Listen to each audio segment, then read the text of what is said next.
Let's go. Cheer!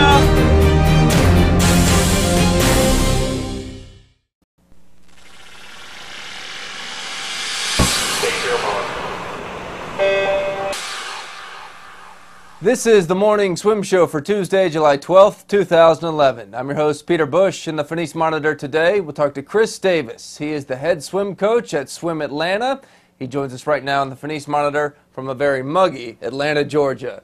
Coach, welcome to the Morning Swim Show. How you doing? Thank you. It's good to be here. I had that right, didn't I? Very muggy Atlanta? Very muggy. I think it sits at about 92 degrees right now with about 80% humidity. Lovely. Well, that's why you swim indoors, right? Exactly. I'd love to be outdoors, though. Yeah, well, I guess it's muggy inside all the time. Yeah, if the air is not conditioned, it's muggy. Oof. You founded SwimAtlanta, and now we've seen it become one of the largest, most successful club programs in the country. But in 1977, when you started it, what was it like? We had tried real hard, my partner and myself, Jim Fraser, had tried really hard to secure funding for an indoor pool, and we're not able to do it in some kind of a timely fashion. So we ended up having to rent an outdoor facility. So we trained our entire first year outdoors, coldest winter in history. We offered 14 workouts a week. You had to make 12 to stay in the team. We had no lane lines, no backstroke flags. Our backstroke flags were trash cans. Wow. Couldn't afford the other. Well, I'll bet looking back you wouldn't have had it any other way. No, I felt like we paid our dues, and we were willing to work hard enough to try to make it successful. And it was kind of a deal, if we were asking the kids to work hard, then we felt like we should work hard. How big has SwimAtlanta become in terms of swimmers and different satellite pools you have throughout the area? We're in 7 locations. 2,300 swimmers, and we run another 20,000 plus sets of lesson a year in our facilities. Plus, we have a swim shop in 5 of the locations. And I'll bet in those years you've seen quite a few college coaches coming on your pool deck looking to grab the latest hot recruit from SwimAtlanta. As of July 1st, we've had about 6 of them on the deck. They just can't help themselves. Well, it's really amazing how much better friend I become of these college coaches when I have a good swimmer. Yep, that's usually the way it works. Well, you keep cranking them out like that, and they will. If you build it, they will come, so to speak. Yeah, so we know if we're not doing a very good job, I guess, if we're not getting any calls from the coaches. What's the closest you ever came to maybe leaving for a college job? Not originally, but right before I started SwimAtlanta, I was lucky enough to coach with Eddie Reese at Auburn for 2 years.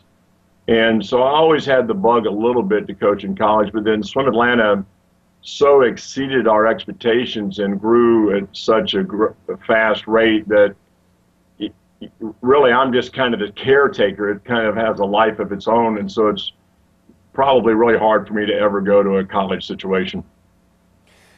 You coach Amanda Weir. I do. Amanda Weir, one of the many successful swimmers to come out of SwimAtlanta. She, for all her talent, though, I think it's fair to say she's kind of had an up and down ride. What is it about, the times when she's swimming really fast? What's going on right that's making her successful at times? I think she's buying more into the ingredients that help make her successful the first go around. When she does that, which is what she's doing right now, and she's been a lot more successful this summer, she's very different than you would think of a typical sprinter for someone as big and strong as she is. She really has to train a little bit more like a middle distance swimmer. So she's actually swimming 9 workouts a week and doing 3 dryland programs a week right now, and you would think it's somebody 25 years old, and again, as big and strong as she is, she wouldn't have to do that. But for her to be successful and finish that last 25 of 100, for whatever reason, her body needs that. And she really doesn't rest like a sprinter. You have to kind of keep her yardage up going right into a big-time meet. How do you make sure she gets the training she needs as a world-class swimmer and balance it out with, the hundreds and thousands of other kids that you have to deal with as well? She is absolutely wonderful in being able to train with the younger kids and not have a chip on her shoulder about training with high school kids. She's wonderful to them. She challenges them. They challenge her. And I've never seen any time where she just felt like that they were beneath her or couldn't train at her level. Typically what I try to do is throw her against the boys. And that way it challenges her to race really fast, and it also challenges the boys' manhood not to let a girl beat them. Do you think Amanda can win the gold medal in the 50 or the 100? My personal opinion would be she'd have a much better shot in the 100. Yeah, I really do. I think she has the tools and the talent to be that good. I think if we do everything right and she buys into it 100%,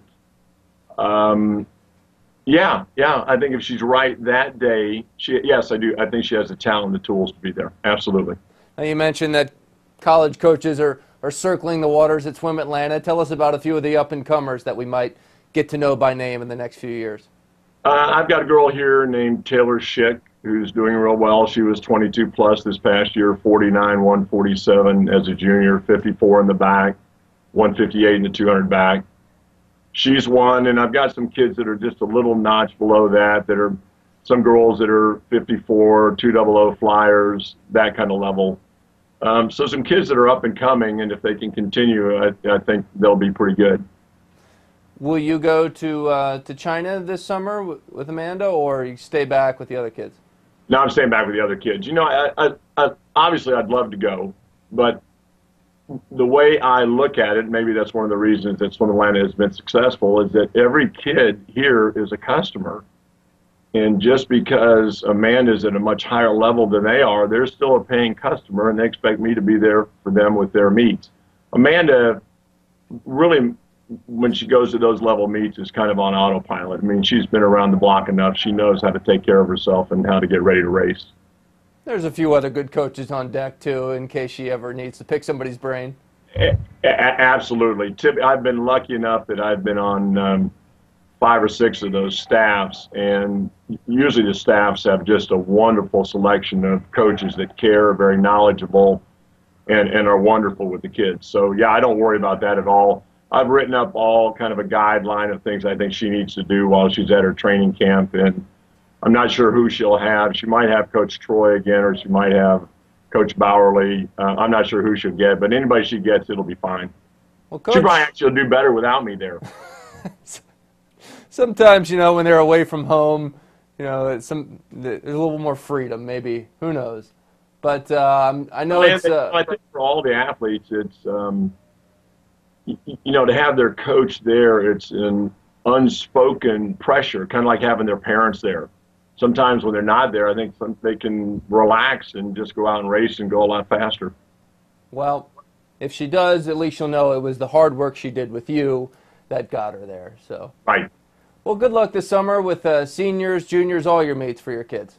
Thank you so much. All right, that's Chris Davis joining us from SwimAtlanta. That's it for today's show. I'm Peter Bush, reminding you to keep your head down at the finish.